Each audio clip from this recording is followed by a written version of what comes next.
I never imagined that a Tuesday morning at Lincoln Elementary would change my entire life. My name is Jessica Parker. I'm 29 years old, and I've been teaching second grade for the past 5 years here in Chicago. Every day follows the same routine. Wake up at 6, get my daughter Chloe ready for school, drop her off at first grade, then walk down the hallway to my own classroom. It's exhausting being both mother and teacher, but it's the life I've built for us after the divorce. That particular morning started like any other. Chloe was excited because the school was hosting a family day event in the afternoon, where parents could come watch their children perform in a small play.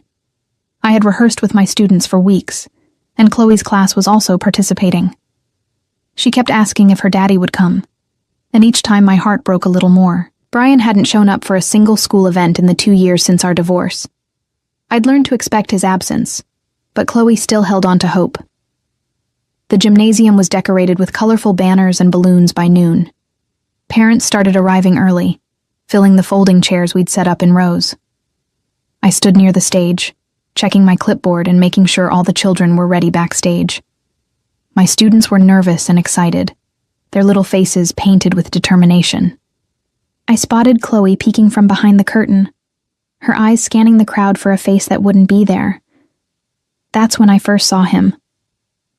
Dominic Ricci walked into the gymnasium like he owned the place, which, given what I would later learn, wasn't far from the truth. He was tall, probably 6'3", with dark hair styled perfectly, and a tailored charcoal suit that probably cost more than my monthly salary. But it wasn't his clothes or his height that caught my attention. It was the way he moved, with a quiet confidence that seemed to command respect from everyone around him without him saying a single word. He sat in the back row, and I noticed several of the other teachers whispering and glancing his way. Emma Rodriguez, who teaches 3rd grade, leaned over to me and whispered, "That's Marco Benedetti's uncle. You know, the quiet boy in Mrs. Thompson's class? I heard he's some kind of businessman, very wealthy. He comes to pick up Marco sometimes." I nodded absently, too focused on making sure the performance went smoothly to pay much attention. The play began, and my students did wonderfully. Chloe's class performed second, and she sang her little heart out, though I could see the disappointment in her eyes when she looked into the crowd and didn't find Brian. After the performances, we had a small reception with cookies and punch in the cafeteria. I was helping serve refreshments when I felt someone's presence beside me. I turned and found myself looking directly into the most intense brown eyes I'd ever seen. Dominic Ricci stood there, holding a cup of punch, a slight smile on his face. "You must be Miss Parker," he said, his voice deep and smooth, with just a hint of an accent that suggested Italian heritage. "Marco talks about you often. He's in the after-school tutoring program you run." I blinked, surprised. "Oh, yes, Marco. He's a sweet boy, very bright. And you're his uncle?" "Something like that," he replied, and there was something in his tone that suggested the relationship was more complicated than that simple label. "I wanted to thank you for the extra attention you give him. His home situation is complicated." Before I could respond, Chloe appeared at my side, tugging on my sleeve. "Mommy, can I have another cookie?" She looked up at Dominic with curious eyes, not shy at all, which was unusual for her around strangers. "Just one more, sweetheart," I said, then looked back at Dominic. "This is my daughter, Chloe." "Hello, Chloe," Dominic said, and to my surprise, he crouched down to her level, something most adults never bothered to do. "You were wonderful in the play. You have a beautiful singing voice." Chloe beamed at the compliment, and I felt a flutter in my chest at the genuine warmth in his expression. "Thank you. Did you like the part where we danced?" "That was my favorite part," he assured her, then glanced up at me. "You did an excellent job teaching them. It's clear you care about your students." I felt heat rise to my cheeks. Compliments about my teaching always meant more to me than anything else. "Thank you, Mr. Ricci. That means a lot. Please call me Dominic." He stood up, and I had to tilt my head back to maintain eye contact. And I hope you don't mind me saying this, but I noticed your daughter looking for someone in the crowd during the performance. Her father?" The directness of his question caught me off guard, and I felt defensive walls immediately go up. "That's really not any of your business, Mr. Ricci." "Dominic," he corrected gently, not seeming offended at all by my sharp tone. "And you're right, it's not. I apologize for overstepping. It's just that I know what it's like to grow up wishing for a parent who isn't there." Something in his eyes told me he wasn't just making conversation, that he truly understood. Before I could respond, the principal, Mrs. Henderson, appeared and started making announcements about upcoming school events. Dominic excused himself politely and returned to Marco, who was waiting near the exit. I watched him leave, feeling strangely unsettled by the encounter. There was something about him that was both attractive and intimidating, a combination I'd never experienced before. Emma sidled up to me, grinning knowingly. "He was totally into you," she said, bumping my shoulder playfully. "Don't be ridiculous," I replied, but I couldn't stop the smile that tugged at my lips. "He was just being polite." "Jessica, that man looked at you like you were the only person in the room. Trust me, I know these things." I rolled my eyes and changed the subject, but throughout the rest of the afternoon, I couldn't get Dominic Ricci out of my mind. There was something magnetic about him, something that both drew me in and made me want to run in the opposite direction. I'd learned the hard way with Brian that charming men could hide dangerous secrets. That evening, after putting Chloe to bed, I sat at my kitchen table grading papers and thinking about the day. Chloe had talked nonstop about the nice man who said she sang pretty, and I'd had to gently remind her not to talk to strangers. But was Dominic really a stranger if he was connected to one of my students? I pushed the thoughts away and focused on my work, telling myself I was being ridiculous. Men like Dominic Ricci didn't pursue single mothers who taught elementary school and lived in modest apartments.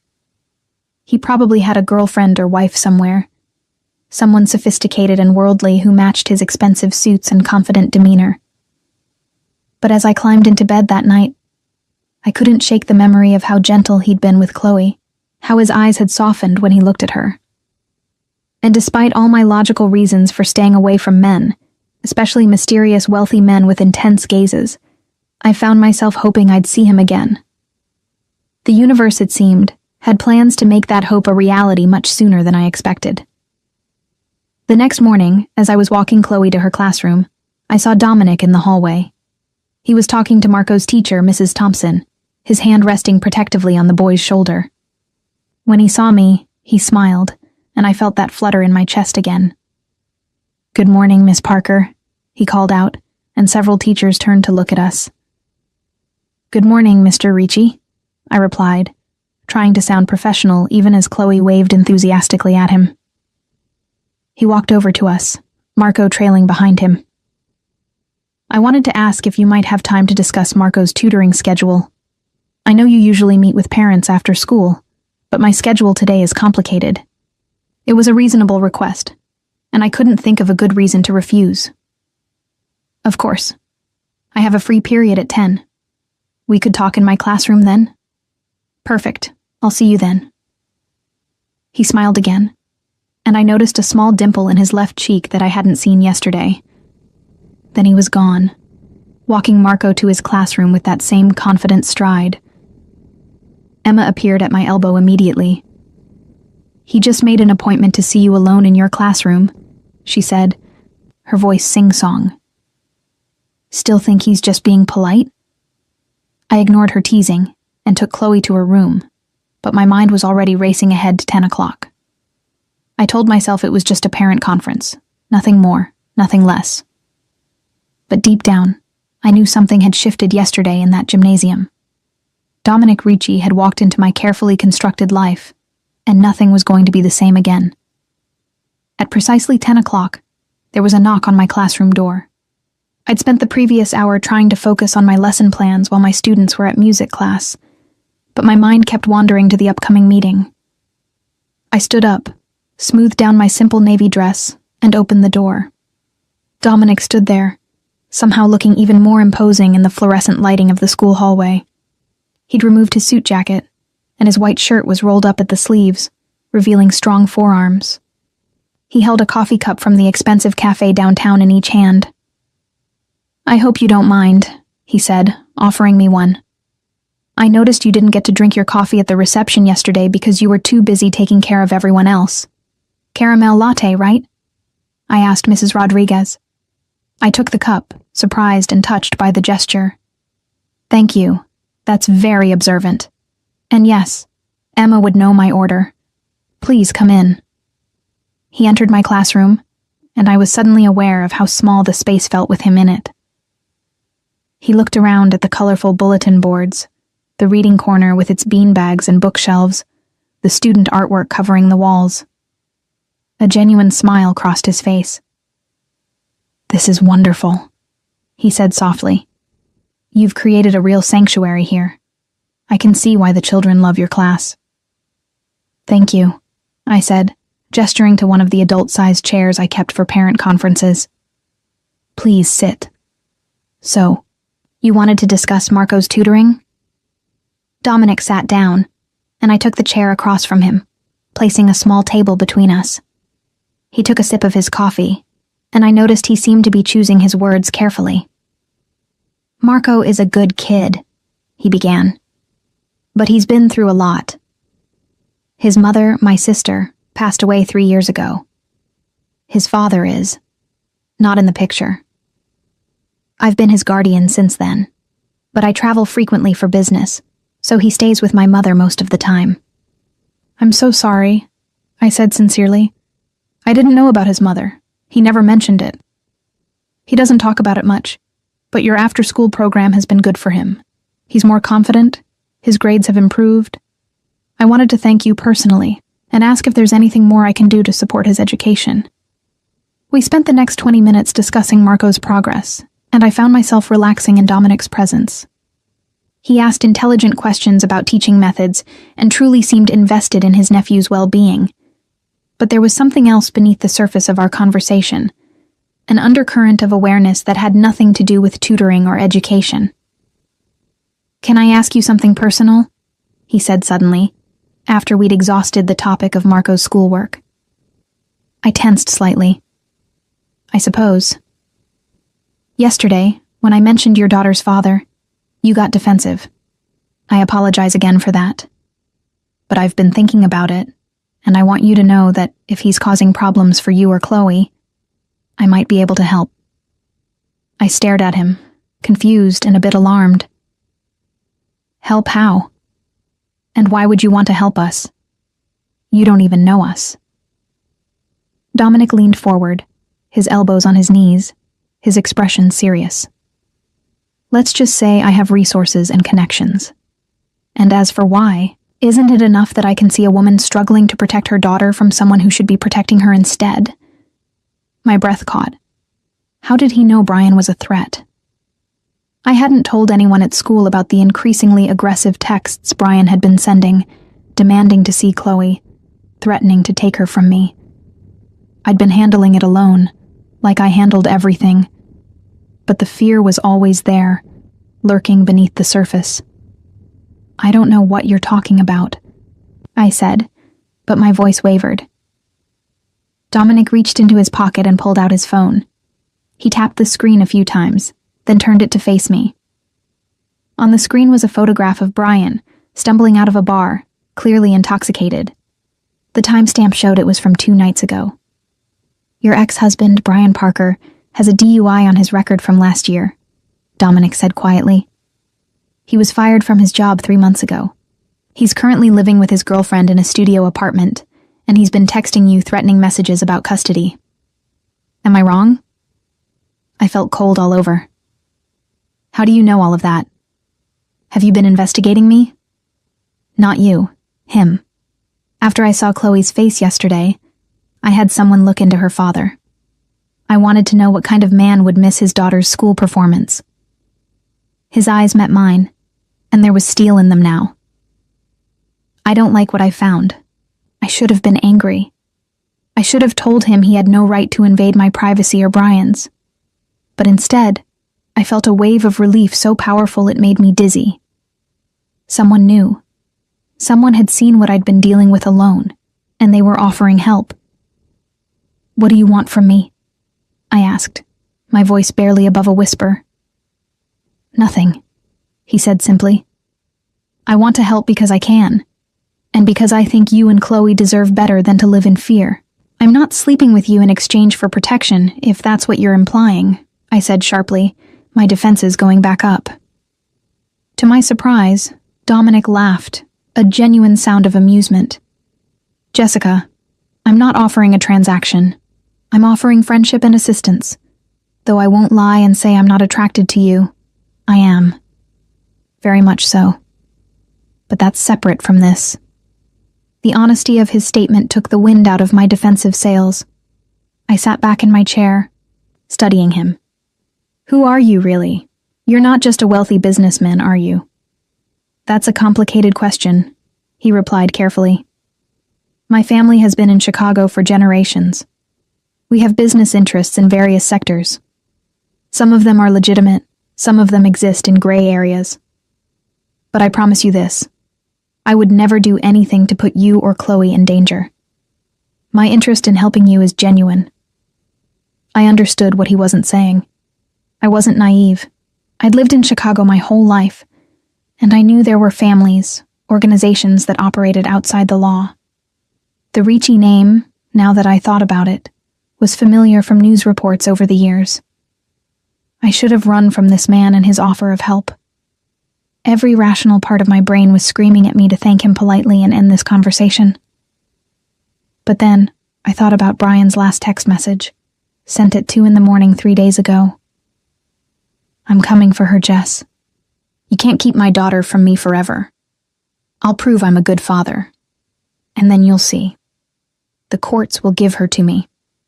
I thought about the fear I'd been living with, the nights I couldn't sleep because I was afraid Brian would show up drunk at our door. I thought about Chloe's sad eyes yesterday, looking for a father who didn't care enough to show up. "Okay," I heard myself say, "but I need to understand what I'm agreeing to.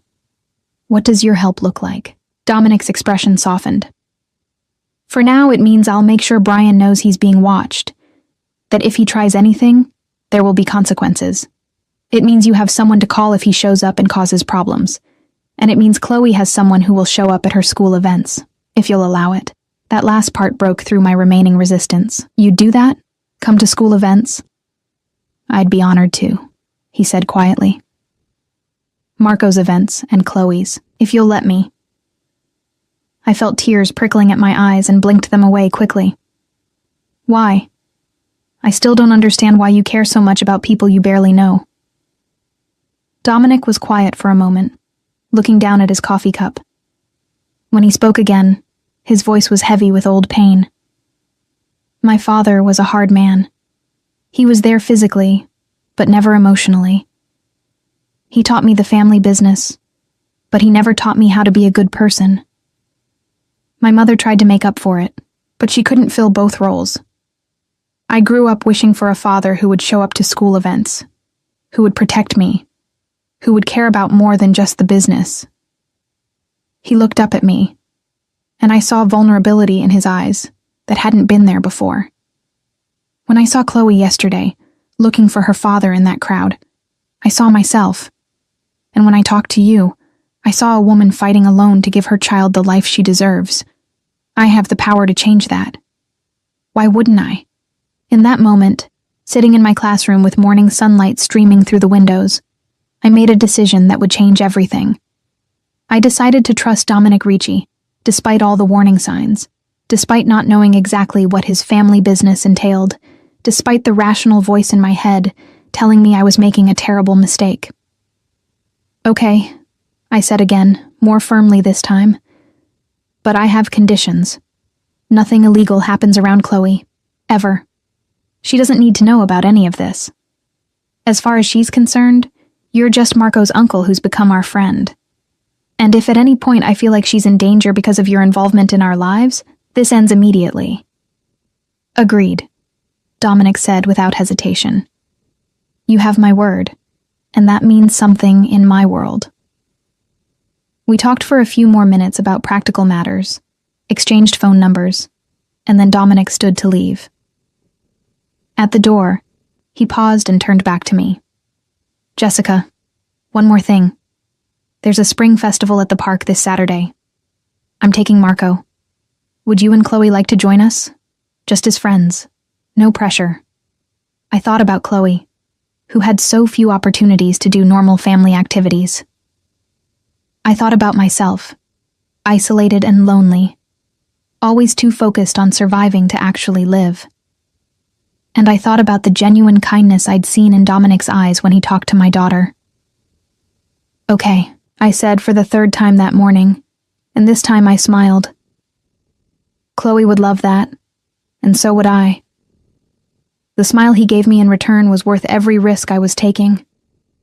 After he left, I sat alone in my classroom, my coffee growing cold, and wondered what I'd just gotten myself into.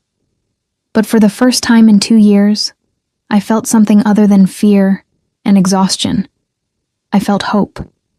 Saturday arrived with perfect weather, clear skies and a gentle breeze that carried the scent of spring flowers. I'd told Chloe we were meeting Mr. Ricci and Marco at the festival, and she'd been bouncing with excitement all morning. She'd changed her outfit 3 times before settling on her favorite yellow sundress with white flowers, the one that made her look like a ray of sunshine. I'd agonized over my own outfit, eventually choosing dark jeans and a soft pink blouse.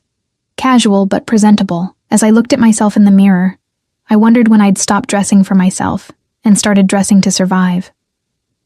Brian had always criticized my appearance, told me I was too plain, too ordinary. I'd believed him for so long that I'd forgotten how to feel pretty. Dominic was waiting at the park entrance with Marco when we arrived. He wore dark jeans and a black t-shirt that showed off his athletic build, looking more relaxed than I'd seen him before. Marco was clutching a balloon already, his face lit up with excitement. When he saw us, he waved enthusiastically. "Miss Parker, Chloe," he called out, and Chloe ran ahead to join him, the 2 children immediately chattering about which rides they wanted to try first. "They seem to get along well," Dominic observed, falling into step beside me as we followed the children into the festival. "Chloe's made a friend," I said, smiling at the sight of my daughter's happiness. "That's worth everything to me." The festival was exactly what a spring celebration should be. Colorful booths selling handmade crafts, food vendors offering everything from cotton candy to gyros, a small carnival area with rides appropriate for young children, and a stage where local musicians performed. We let the children choose the activities, following their lead as they raced from one attraction to another.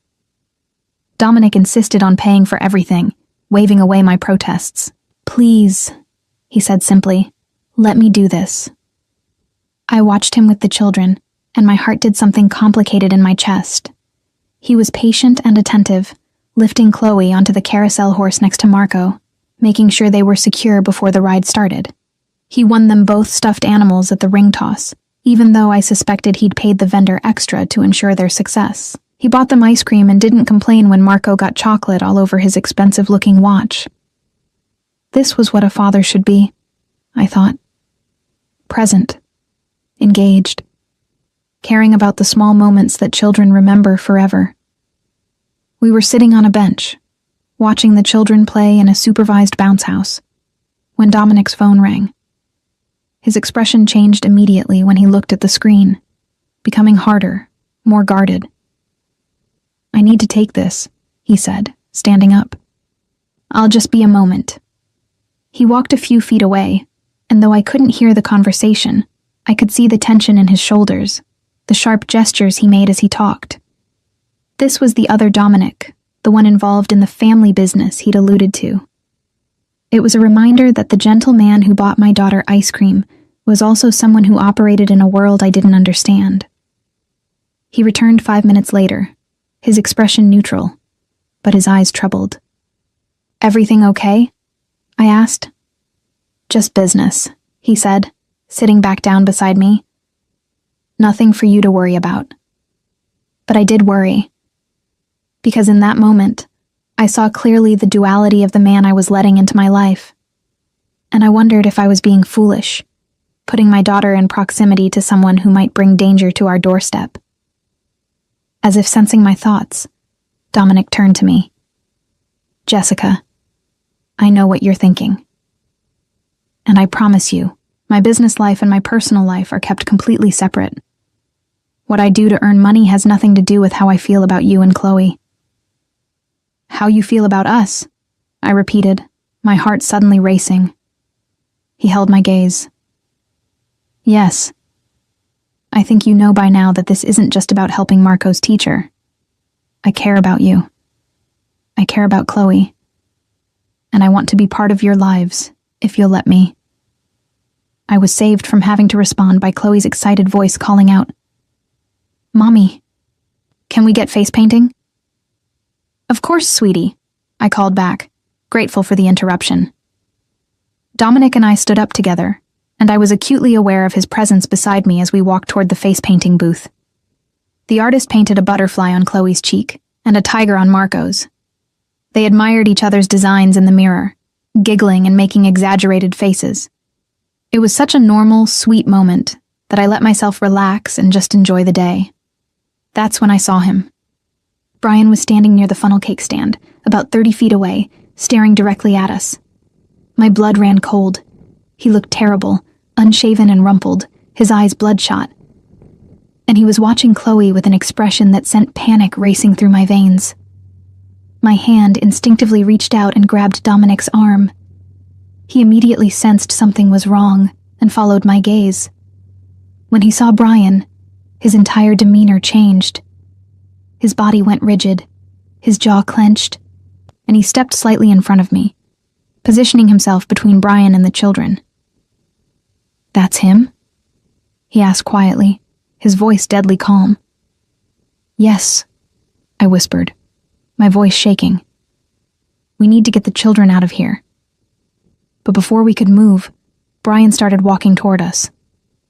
I felt my fight-or-flight response kick in, every instinct screaming at me to grab Chloe and run. Dominic's hand found mine and squeezed gently, a silent message of reassurance. Brian stopped a few feet away, swaying slightly. He was drunk, I realized with a sinking feeling. At 2 p.m, at a children's festival, he was drunk. Jessica, he slurred, his eyes moving from me to Dominic with confusion and then anger. Who the hell is this? Brian. You need to leave, I said, trying to keep my voice steady. This isn't the time or place. The time or place, he repeated, his voice rising. To see my own daughter? You've been keeping her from me, and now I find you here with some other man, playing happy family? Chloe had noticed the commotion and was walking toward us, Marco following behind her. The confusion and fear on her face broke my heart. Daddy? She said tentatively, and I could hear the hope mixed with uncertainty in her voice. Before Brian could respond, Dominic moved. He didn't touch Brian, didn't threaten him physically, but he positioned himself so that he was between Brian and Chloe. When he spoke, his voice was quiet, but carried an unmistakable edge of authority and warning. Mr. Parker, my name is Dominic Ricci. I'm a friend of Jessica's, and I think it would be best if you left now. You're intoxicated, and you're scaring your daughter. Brian's face turned red with rage. You don't get to tell me what to do with my daughter. Who the hell do you think you are? Someone who actually showed up, Dominic replied calmly. Someone who's been here all day, making sure Chloe has fun and feels safe. Something you haven't done in 2 years. The crowd around us had gone quiet, people stopping to watch the confrontation. I felt humiliation wash over me, but also a fierce gratitude for Dominic's presence. Without him here, I would have been facing Brian alone, trying to protect Chloe while people stared and judged. Brian took a step forward, and I saw Dominic's muscles tense, ready to respond if needed. But then something changed in Brian's expression. He was looking at Dominic more carefully now, and I saw recognition dawn in his eyes, followed by fear. Ricci, he said slowly. You're one of those Riccis, the family that runs... He stopped himself, but the damage was done. Yes, Dominic said simply. I am. And now you understand why it would be very unwise for you to cause any problems here today. Jessica has been patient with you, but that patience has limits. If you want to see your daughter, you'll do it the right way, through the courts, sober, and prepared to actually be a father. But right now, you're going to turn around and leave this festival, and you're going to stay away from Jessica and Chloe until you've gotten yourself together. The threat was unspoken, but crystal clear.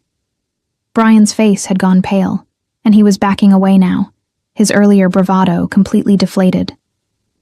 This isn't over, he said, but his voice was weak. Chloe is my daughter. Then prove it, Dominic replied. Be the father she deserves, but not today. Not like this. Brian turned and stumbled away, disappearing into the crowd. I stood frozen, my heart hammering, my hands shaking. Dominic immediately turned to Chloe, kneeling down to her level. Are you okay, sweetheart? He asked gently. Chloe looked up at me, her eyes filled with tears. Mommy, why was Daddy being mean? I knelt down beside her, pulling her into my arms. Daddy's not feeling well, honey. He didn't mean to scare you. But Dominic didn't let me make excuses. He waited until Chloe looked at him, then spoke with quiet honesty. Chloe, sometimes adults make mistakes and need time to fix themselves. Your daddy needs to do that right now. But you know what? While he's working on being better, you have people who love you and want to take care of you. Your mommy, who's the strongest person I've ever met. And if you'll let me, I'd like to be your friend too. Is that okay? Chloe sniffled, then nodded slowly. You're nice. You don't yell like Daddy did. I promise I'll never yell at you or your mommy, Dominic said seriously. That's not how friends treat each other. Marco had been standing quietly nearby, and now he came over and took Chloe's hand. Come on, Chloe. Let's go see if we can win more stuffed animals. I'll help you. The children walked away together, and I stood up on shaky legs. The full impact of what had just happened was hitting me now. Dominic rose to his feet and gently guided me to a nearby bench, away from the curious stares of the other festival goers. I'm sorry, I said, and I was horrified to feel tears starting to fall. I'm so sorry you had to deal with that. I'm sorry Chloe had to see it. I'm sorry. Stop, Dominic said firmly but kindly. He sat beside me and, after a moment's hesitation, put his arm around my shoulders. You have nothing to apologize for. Brian's behavior is not your responsibility. But bringing Chloe here, letting her be exposed to this. You brought your daughter to a festival to have fun. You're doing nothing wrong. Brian is the one who showed up drunk and created a scene. His arm tightened around me slightly. And I'm glad I was here. Let your ex see what family looks like. Those words, spoken so softly near my ear, made something inside me break open. I turned my face into Dominic's shoulder and let myself cry, really cry for the first time since my divorce. All the fear, the exhaustion, the loneliness I'd been carrying alone poured out of me while this man I barely knew held me and let me fall apart. When I finally pulled away, embarrassed and wiping at my eyes, Dominic handed me a clean handkerchief. An actual cloth handkerchief, like something from a different era. I'm a mess, I said, trying to laugh. Some tough single mom I am. You're the toughest person here, Dominic replied seriously. Do you know how much strength it takes to do what you've been doing? Raising a child alone, teaching all day, dealing with threats from your ex, and still showing up with a smile and making sure Chloe feels loved and safe. That's not weakness, Jessica. That's heroism. I looked at him through my tears, and something shifted between us in that moment. This wasn't just attraction anymore, or gratitude for his help. This was something deeper, more dangerous, more real. I was falling for this man, this complicated, protective, mysterious man who had appeared in my life like a guardian angel with a dark past. Take us home? I asked quietly. I think we've had enough excitement for one day. Of course, he said immediately. Let me get the kids. As we walked to his car, a sleek black sedan that probably cost more than I made in 2 years, with Chloe holding my hand and Marco chattering excitedly about the day's adventures, I felt like I was standing at a crossroads. Behind me was the life I'd known, safe, contained, exhausting but predictable. Ahead of me was something entirely unknown, potentially dangerous, but filled with the promise of protection, support, and maybe even love. Dominic loaded the children into the back seat, making sure their seatbelts were secure, then opened the passenger door for me. As I slid into the leather seat, I caught his eye and saw the question there. He was asking permission to keep going, to keep being part of our lives, to keep offering the kind of support and protection I'd never had before. I smiled at him, a real smile despite the tears still drying on my cheeks. And that was my answer. I was choosing the unknown. I was choosing him. And whatever came next, we would face it together. Over the next 3 weeks, Dominic became a constant presence in our lives. He showed up at school events, always sitting in the back but making sure Chloe saw him there. He took us to dinner at family-friendly restaurants, never pushing for anything more intimate than shared meals and conversation. He helped Chloe with a science project about butterflies, spending an entire Saturday afternoon helping her build a small garden box for her classroom. He was patient, kind, and exactly what I'd always wished for in a partner. But I wasn't naive. I knew there was another side to Dominic's life, one he carefully kept separate from the time he spent with us. Sometimes his phone would ring late at night. I knew because he'd call to say goodnight to Chloe, and I'd hear the interruption. Sometimes he'd cancel plans at the last minute with vague mentions of business emergencies. And sometimes, when I looked into his eyes, I saw shadows there, darkness from whatever he did when he wasn't being the perfect gentleman with me and my daughter. I told myself it didn't matter, that what he did for a living was his business, as long as it didn't touch Chloe's life. I'd built a wall in my mind, separating the Dominic I knew from the Dominic who ran whatever operations the Ricci family was involved in. It was easier that way, safer for my heart and my conscience. That wall came crashing down on a Tuesday morning in late April. I arrived at school early, as usual, to prepare for the day. But as soon as I walked through the main entrance, I knew something was wrong. There were police cars in the parking lot, and Mrs. Henderson was standing in the lobby with 2 detectives, her face pale and worried. "Jessica," she said when she saw me, relief flooding her features. "Thank goodness. These detectives need to speak with you." My heart started racing. Had something happened to Chloe? But no, she was with my mother this morning. I'd dropped her there early because I had a staff meeting. "What's this about?" The older detective, a woman in her 50s with kind eyes and iron gray hair, stepped forward.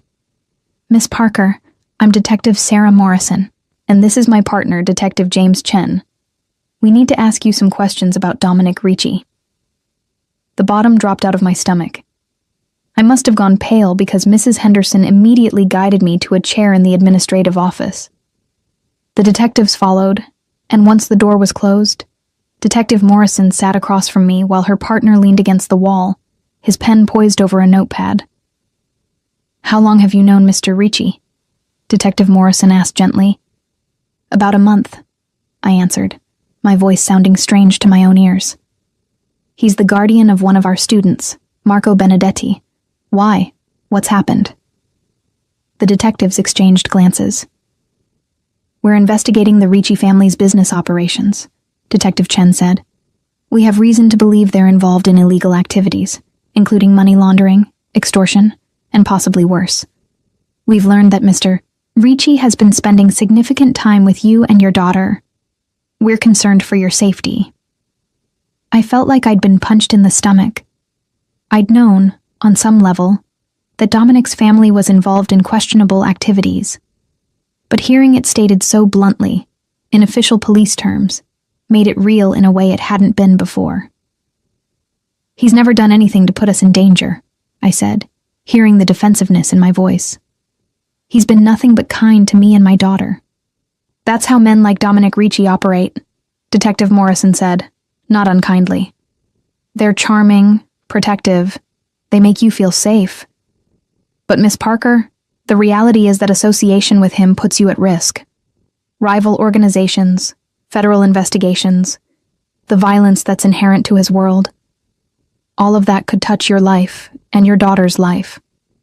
I thought about Chloe, about her laughing as Dominic pushed her on the swings at the park last weekend. I thought about how she'd started calling him Dom and asking when we'd see him next. I thought about how, for the first time since my divorce, I'd felt like I had a partner, someone who shared the burden of keeping my daughter safe and happy. "What do you want from me?" I asked quietly. "Information," Detective Chen replied. "Anything he's told you about his business, places he goes, people he meets with. And we'd like your cooperation in gathering more information." I stared at them in disbelief. "You want me to spy on him? To betray his trust?" "We want you to help us stop a criminal organization that ruins lives," Detective Morrison said firmly. "Miss Parker, I've seen what happens to innocent people who get caught up with families like the Ricci's. Sometimes they become complicit in the crimes. Sometimes they become victims. And sometimes they become collateral damage. Is that what you want for your daughter?" The mention of Chloe was a direct hit, and the detective knew it. I felt tears pricking at my eyes. "I need time to think." "We understand this is difficult," Detective Morrison said, her voice softening slightly. She handed me a business card. "But time is a luxury we may not have. If you care about your daughter's safety, you'll consider what we've said very carefully. And in the meantime, I strongly suggest you distance yourself from Mr. Ricci." After they left, I sat in that office for 15 minutes, unable to move. Mrs. Henderson brought me water and told me to take whatever time I needed, but I could see the concern and questions in her eyes. The whole school would know about the police visit by lunchtime. I'd become the subject of gossip, the teacher who was dating a criminal.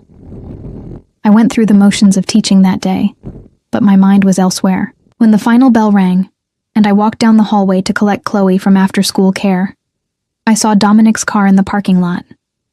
He was leaning against it, looking at his phone, and when he saw me and Chloe, he smiled that warm smile that had become so familiar.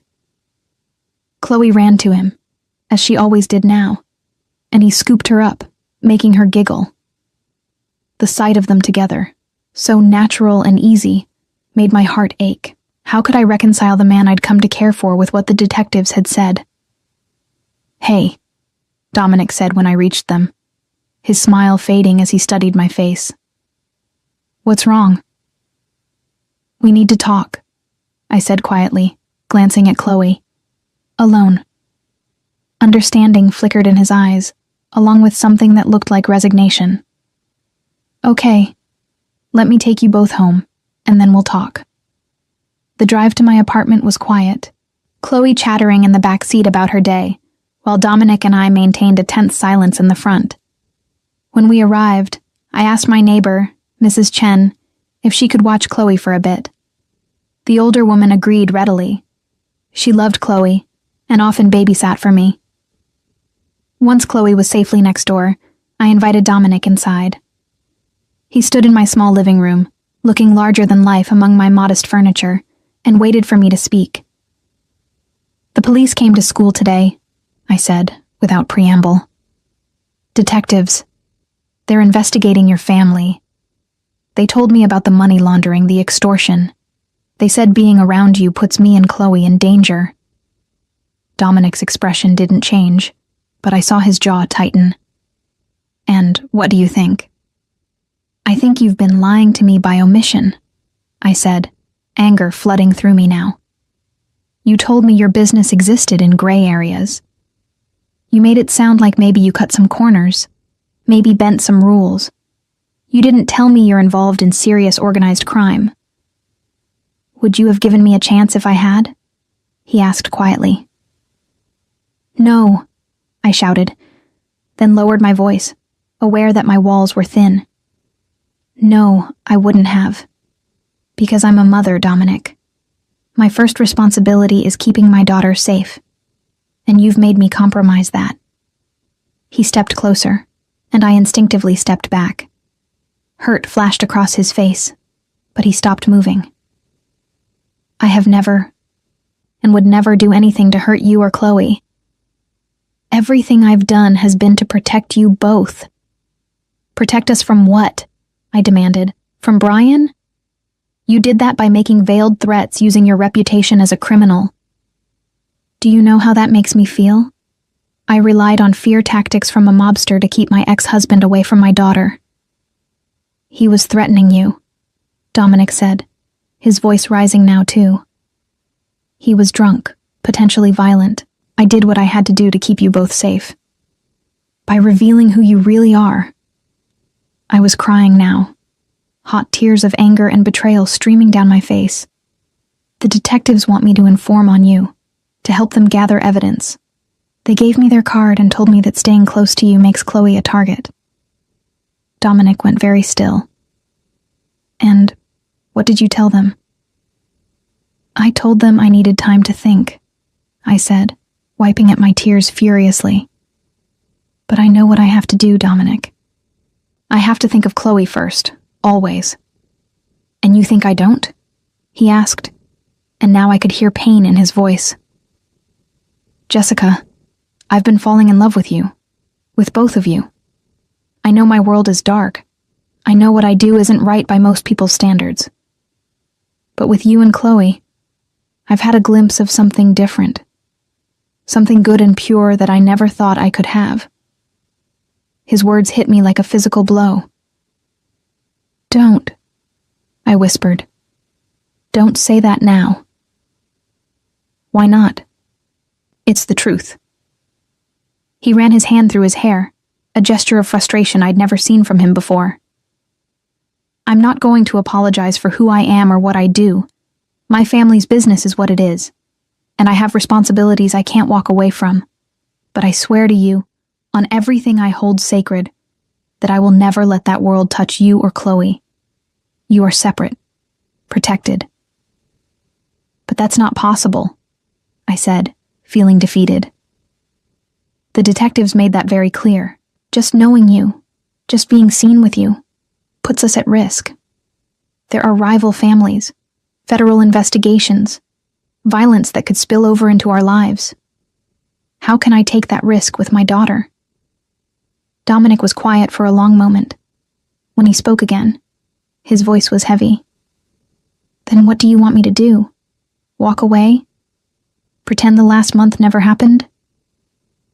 I thought about Chloe's face when she talked about Dom, about how secure and happy she'd been lately. I thought about my own feelings, the way my heart raced when I saw Dominic, the way his presence had filled a void I'd been living with for so long. I thought about the future I'd started to imagine, one where I wasn't alone anymore, where Chloe had a father figure who actually loved her. But then I thought about everything I'd worked for, the safe, stable life I'd built for us. I thought about the risks the detectives had outlined, the very real dangers that came with loving someone like Dominic. I thought about what kind of mother I would be if I chose my own happiness over my daughter's safety. Yes, I said, and the word felt like it was ripping my heart out. I think you need to walk away, for all of our sakes. Dominic looked at me for a long moment, and I saw such raw pain in his eyes that I almost took the words back. But then his expression closed off, becoming the neutral mask I'd seen that day in the gymnasium when we first met. If that's what you want, he said stiffly, I'll respect your wishes. I'll make sure Marco is picked up by someone else from now on. You won't have to see me at school anymore. Dominic, I started, not sure what I wanted to say. No, it's fine, he interrupted, moving toward the door. You're right. You have to put Chloe first. I understand that. It's one of the things I love about you. He paused at the door, his hand on the knob, and looked back at me one last time. Just know this, Jessica. Regardless of what you decide to do with those detectives, regardless of whether you choose to help them or not. I would never hurt you or Chloe. That protection I offered, it stands, whether I'm in your life or not. If Brian comes around again, if anyone threatens you, you call me. Promise me that. I couldn't speak past the lump in my throat, so I just nodded. Dominic smiled sadly, then walked out of my apartment, and, I thought, out of my life. I stood there listening to his footsteps fade down the hallway, and then I collapsed on my couch and sobbed. The following week was the hardest of my life. Chloe kept asking when we'd see Dom again, and each time I had to tell her he was busy with work, I saw the light dim a little more in her eyes. She'd gotten attached so quickly, and now I was watching her heart break in small, daily increments. It made me hate myself for allowing it to happen, for being so careless with my daughter's feelings. At school, Emma kept giving me concerned looks but didn't push when I said I didn't want to talk about it. Mrs. Henderson called me into her office one afternoon and gently asked if everything was all right, mentioning that the police visit had raised some concerns. I assured her my personal life wouldn't affect my teaching, and she seemed satisfied with that, though I could tell she had questions she was too polite to ask. Marco was picked up now by an older woman, who Dominic's mother, I assumed. The boy seemed confused by the change in routine and asked me several times where his uncle was. I didn't have good answers for him either. Brian hadn't contacted me since the festival incident, which should have been a relief, but somehow made me more anxious. I kept expecting him to show up again, more angry and dangerous than before, and without Dominic's protection, I felt exposed and vulnerable. Detective Morrison called me twice, leaving voicemails asking if I'd made a decision about cooperating with their investigation. I deleted both messages without returning them. I couldn't betray Dominic, despite everything. The thought of wearing a wire or trying to gather evidence against him made me physically ill. But I also couldn't ignore what the detectives had told me. I spent hours researching the Ricci family online, finding news articles about investigations and allegations, always careful to note that nothing had been proven in court. The family was careful, well-connected, and skilled at operating in the shadows. Dominic's name appeared occasionally, always as a person of interest, but never as someone actually charged with a crime. 10 days after our breakup, everything changed. It was a Thursday evening, and I was making dinner while Chloe did homework at the kitchen table. There was a knock at my door, and I assumed it was Mrs. Chen returning a casserole dish she'd borrowed.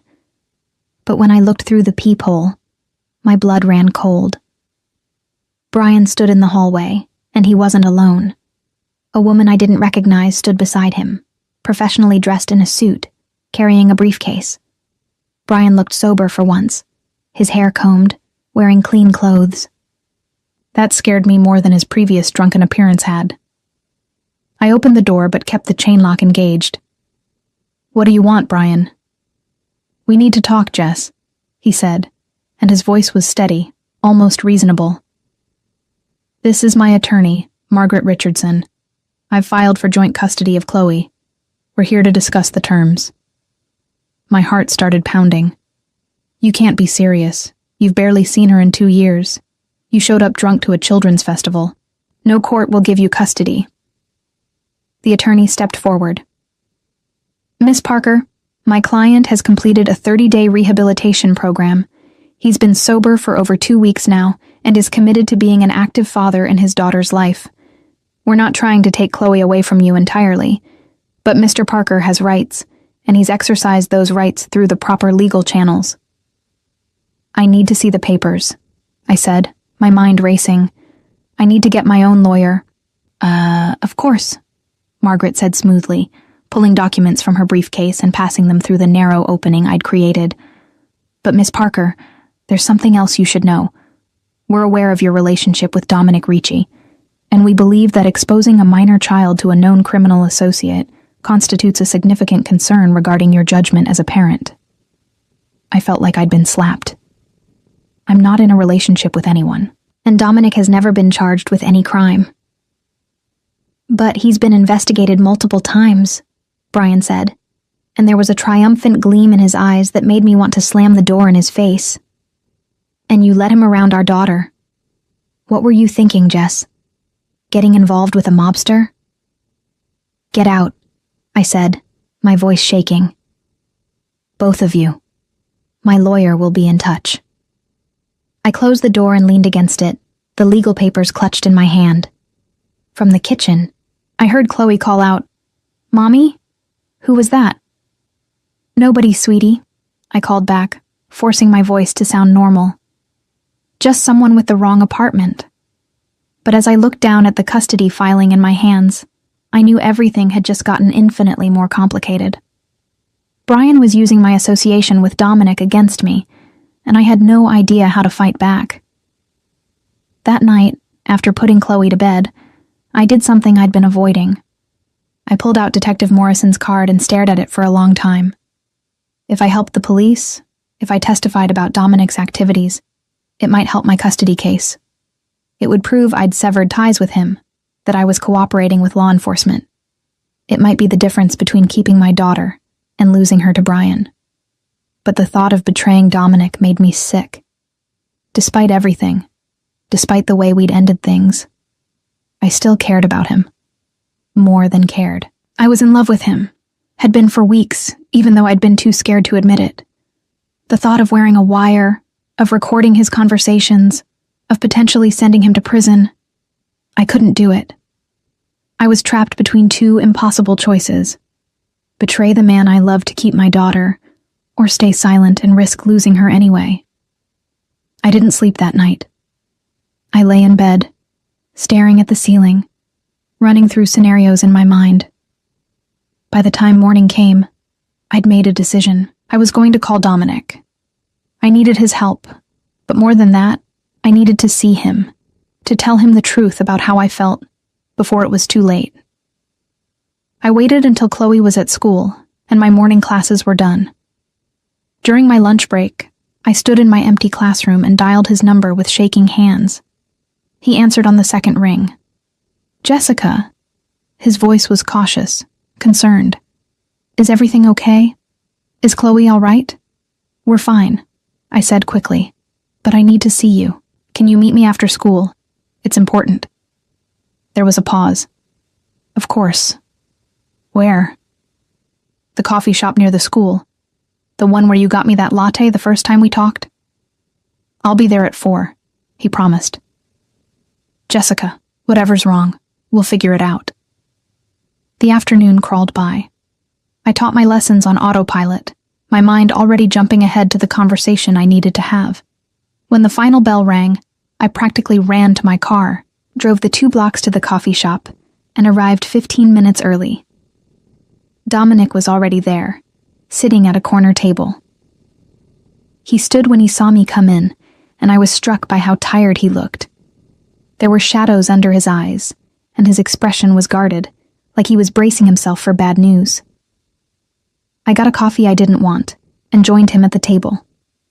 For a moment, we just looked at each other, and I saw my own pain reflected in his eyes. "Brian filed for joint custody," I said without preamble. "He's completed a rehab program and hired a lawyer, and they're using my relationship with you as evidence that I have poor judgment." Dominic's expression darkened.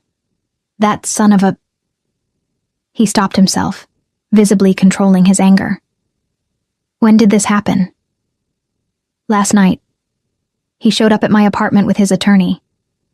I pulled the legal papers from my bag and slid them across the table. "I don't know what to do, Dominic. If I fight this, they'll dig into everything. They'll find out about you, about your family. The police might even use it against you in their investigation." He barely glanced at the papers, his eyes fixed on my face. "What did the detectives say when you told them about this?" I looked down at my untouched coffee. "I haven't talked to them. I couldn't do it, Dominic. They want me to inform on you, to help them build a case. But I can't betray you like that. Jessica." His voice was soft, and when I looked up, I saw something fierce and tender in his expression. "You need to do what's best for Chloe. If cooperating with the police helps you keep your daughter, then that's what you should do." "How can you say that?" I asked, tears starting to fall despite my efforts to hold them back. If I testify against you, you could go to prison. Then I go to prison, he said simply. I knew the risks when I chose this life. But you and Chloe, you didn't choose any of this. I brought it into your world, and now you're paying the price. I won't let you lose your daughter because of me. I shook my head, crying openly now. I don't want to lose you either. I've been miserable this past week. Chloe cries at night asking for you. I can't eat, can't sleep. I love you, Dominic. I love you, and I'm terrified of what that means. But I can't deny it anymore. He reached across the table and took my hand, his grip strong and warm. I love you too. God, Jessica, you have no idea how much. This last week without you has been torture. But loving you means putting you and Chloe first, even if that means stepping away. No, I said fiercely. I'm done running from this. I'm done pretending I can go back to my safe, lonely life. You asked me at the festival to let Brian see what family looks like. Well, this is family. It's messy and complicated and scary, but it's real. And I want it. I want you. Dominic stood up and pulled me to my feet, wrapping his arms around me right there in the middle of the coffee shop. I buried my face in his chest and held on tight, feeling like I was finally coming home after being lost for so long. Then we fight, he said against my hair. We fight for you to keep Chloe, and we fight for us. I'll hire the best family law attorney in Chicago. We'll counter Brian's claims, and we'll win this case. I promise you. I pulled back enough to look up at him. But the police investigation... Let me worry about that, he said. I've been dealing with law enforcement my entire adult life. They have suspicions but no proof. Otherwise, I'd already be in prison. And I'm going to start making changes, Jessica. Legitimate changes. I've already been transitioning some of the family business to legal operations. It'll take time, but I can do it. For you. For Chloe. For the life I want to build with you both. Hope bloomed in my chest. Fragile but real. You'd really do that? Leave the criminal side of things behind? I'm already doing it, he assured me. It's not something that happens overnight, but I've been moving in that direction since the day I met you. You made me want to be better, to be someone worthy of you and Chloe. We stood there, holding each other, and I felt the broken pieces of my heart starting to mend. Around us, the coffee shop continued its normal afternoon routine, people typing on laptops and having conversations, completely unaware that my entire world had just shifted back into alignment. Come home with me, I said quietly. Come see Chloe. She's missed you so much. Dominic smiled, that genuine, warm smile that had first captured my heart. There's nothing I'd like more. The custody battle with Brian lasted 4 brutal months. His attorney tried every tactic imaginable to paint me as an unfit mother, from my association with Dominic to questioning my long work hours as a teacher. But Dominic kept his promise. He hired Catherine Walsh, the most formidable family law attorney in Chicago, a woman who'd built her reputation on winning impossible cases. Catherine was brilliant. She obtained Brian's employment records showing he'd been fired from multiple jobs due to attendance issues. She subpoenaed his medical records, revealing he'd left the rehab facility against medical advice and had tested positive for alcohol just 2 weeks later. She interviewed neighbors from his apartment building who testified about loud, drunken arguments with his girlfriend. But more than that, Catherine built our case around the positive. She brought in testimonies from my colleagues about my dedication as a teacher and mother. She had Chloe's pediatrician testify about the excellent care I provided. And yes, she addressed my relationship with Dominic head-on. My client is in a relationship with a successful businessman, Catherine stated firmly during a hearing. Dominic Ricci has never been charged with any crime. He's a devoted guardian to his nephew and has shown nothing but kindness and support to Miss Parker and her daughter. The fact that there have been investigations into his family's business dealings does not make him a criminal, and it certainly doesn't make Miss Parker an unfit mother for associating with him. The real turning point came when Brian showed up drunk to a supervised visitation with Chloe. The social worker documented everything. His slurred speech, the smell of alcohol on his breath, the way Chloe had been frightened and asked to leave. After that incident, even Brian's own attorney looked defeated. The judge's ruling came on a hot day in August. Full custody to me, with Brian granted supervised visitation only after completing a certified 90-day rehab program and maintaining 6 months of documented sobriety. It was more than I'd hoped for, and when the judge banged her gavel, I felt years of fear and tension drain out of me. Dominic was waiting outside the courthouse with Chloe, who'd spent the day with him and his mother. When Chloe saw my face, she knew immediately that we'd won. She ran to me, and I scooped her up, holding her tight while tears of relief streamed down my face. "We did it, baby girl," I whispered. "You're staying with me." "And with Dom?" she asked hopefully, and I laughed through my tears. "Yes, sweetheart, with Dom too." That evening, Dominic took us to dinner at an elegant Italian restaurant his family owned in Little Italy. His mother was there, a formidable woman named Rosa, who'd been surprisingly warm when Dominic first introduced us months ago.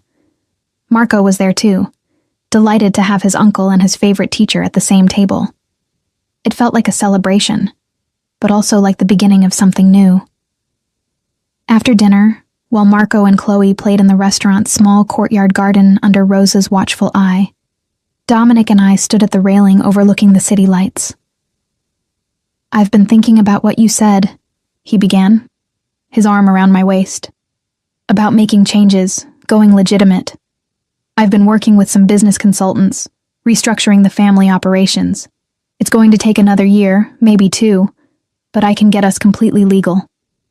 Dominic, I don't want you to give up everything you know just for me," I said, even though the thought of him leaving the criminal world behind filled me with relief.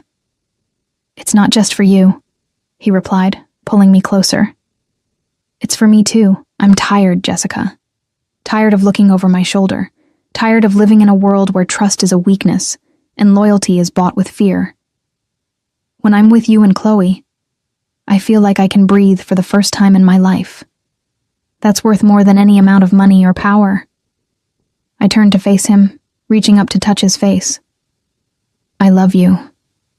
I should have said it more clearly before, without all the fear and hesitation. "I love you, Dominic Ricci. All of you. Including the parts that scare me." He kissed me then, soft and sweet, full of promise.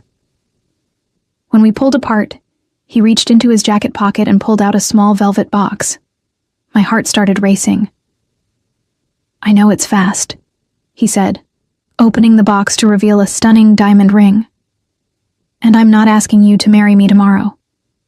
But Jessica Parker, when you're ready, whenever that is, I want to be your husband. I want to adopt Chloe and be her father in every way that matters.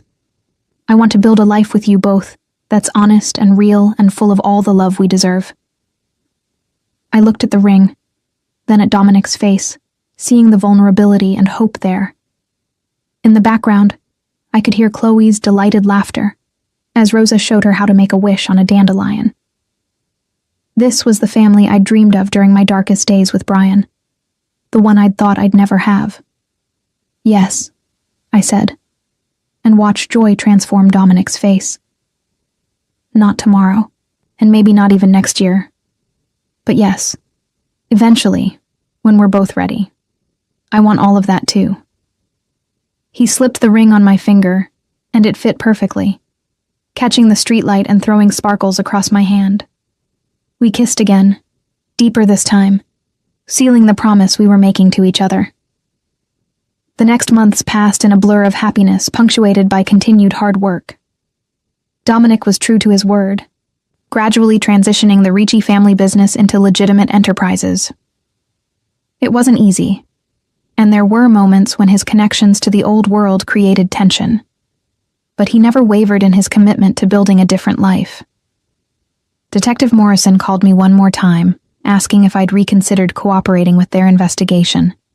I told her honestly that I had nothing to offer them, that my relationship with Dominic was personal, not professional, and that I believed in his transformation. She wasn't happy, but she accepted my answer. The investigation into the Ricci family eventually went cold due to lack of evidence, just as Dominic had predicted. At school, the gossip about my relationship with Dominic eventually faded, replaced by newer, more interesting scandals. Mrs. Henderson remained supportive, especially after seeing how Chloe thrived with Dominic's presence in her life.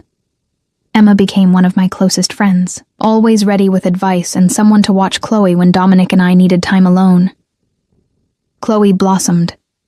With the custody battle resolved and a stable, loving family finally in place, she became more confident, more joyful. She started calling Dominic Dad about 6 months after the court ruling, and the first time she did it, I watched him tear up with emotion.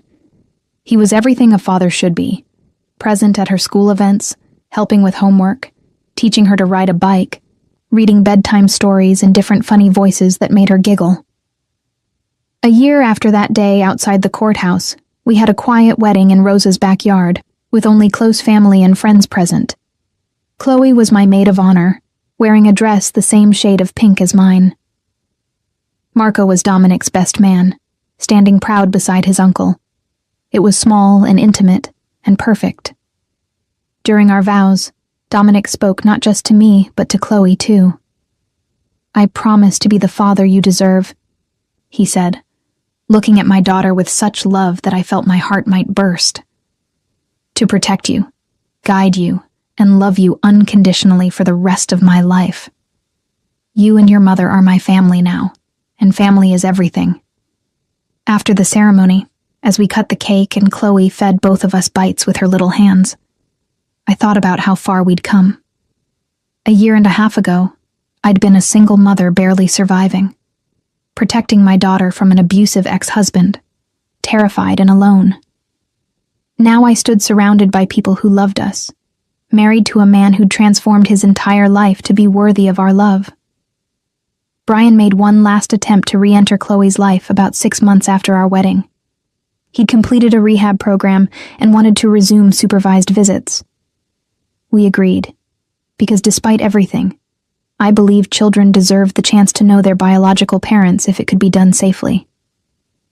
But Chloe, now 8 years old and mature beyond her years, made her feelings clear after the first visit. "He's nice enough," she told me that evening. "But he's not my dad.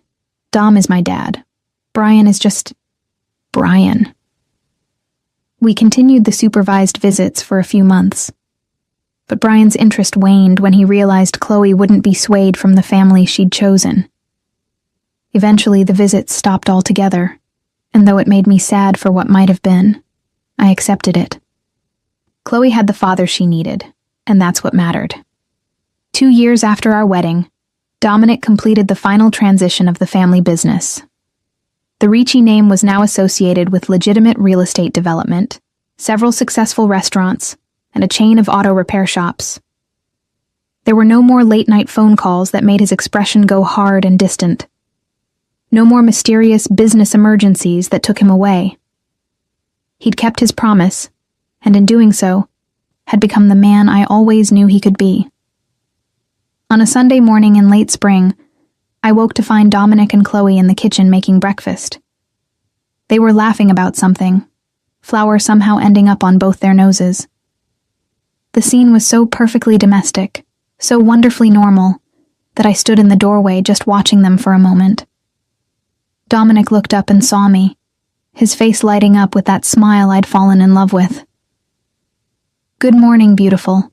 We're making pancakes, though they might be a little creative." Chloe turned around, grinning. "Mom, Dad let me add chocolate chips and blueberries. He says they're going to be the best pancakes ever." I walked into the kitchen and kissed them both, tasting the sweetness of the life we'd built together. "I'm sure they will be, sweetheart." As we sat down to eat our slightly lopsided, overly enthusiastic pancakes, I thought about that day in the gymnasium, when I first saw Dominic Ricci. I'd been so afraid, so guarded, so convinced that letting anyone into our lives would only bring pain and danger. But sometimes the most unexpected people become family. Sometimes the person who seems the most dangerous turns out to be the safest haven. Sometimes love finds you in the most impossible circumstances and transforms everything. Dominic caught my eye across the table and gave me that soft, private smile that was just for me. In that smile was every promise he'd kept, every sacrifice he'd made, every way he'd proven himself worthy of our trust and love. "What are you thinking about?" he asked quietly, while Chloe chattered about her plans for the day. "Just how lucky we are," I replied honestly. "How lucky Chloe is to have you as her father. How lucky I am to have you as my husband." "I'm the lucky one," he said, reaching over to squeeze my hand. "You and Chloe gave me something I never thought I'd have. A real family, built on love instead of fear. You saved me, Jessica." "We saved each other," I corrected him, and it was the truth. That afternoon, we went to the park where Dominic had first held Chloe at the spring festival, where he'd made that promise to Brian. "Let your ex see what family looks like." Now, 2 years later, we returned to that same place not as new acquaintances navigating dangerous waters, but as a family in every sense of the word. Dominic pushed Chloe on the swings while I watched from a nearby bench, my hand resting on my slightly rounded belly where our second child grew. We hadn't told Chloe yet about her baby sibling. That announcement would come next week. But sitting there in the spring sunshine, watching the two people I loved most in the world laughing together, I felt a peace I'd never known before. The path to this moment hadn't been easy. It had required courage, trust, and the willingness to risk everything for love. There had been moments when I'd doubted my choices, moments when fear almost won. But standing on the other side of those struggles, I could see that every difficult decision, every terrifying step forward, had led us here. To this family, to this love, to this life. Dominic looked over at me and mouthed, "I love you." And I smiled back, my heart full to overflowing. In a world that had seemed so dark and dangerous, we'd found light. In the midst of chaos and fear, we'd built something beautiful and lasting. And that, I realized, was what family truly looked like. Not perfect, but real. Not easy, but worth fighting for. Not found where you expect it, but exactly where you need it to be.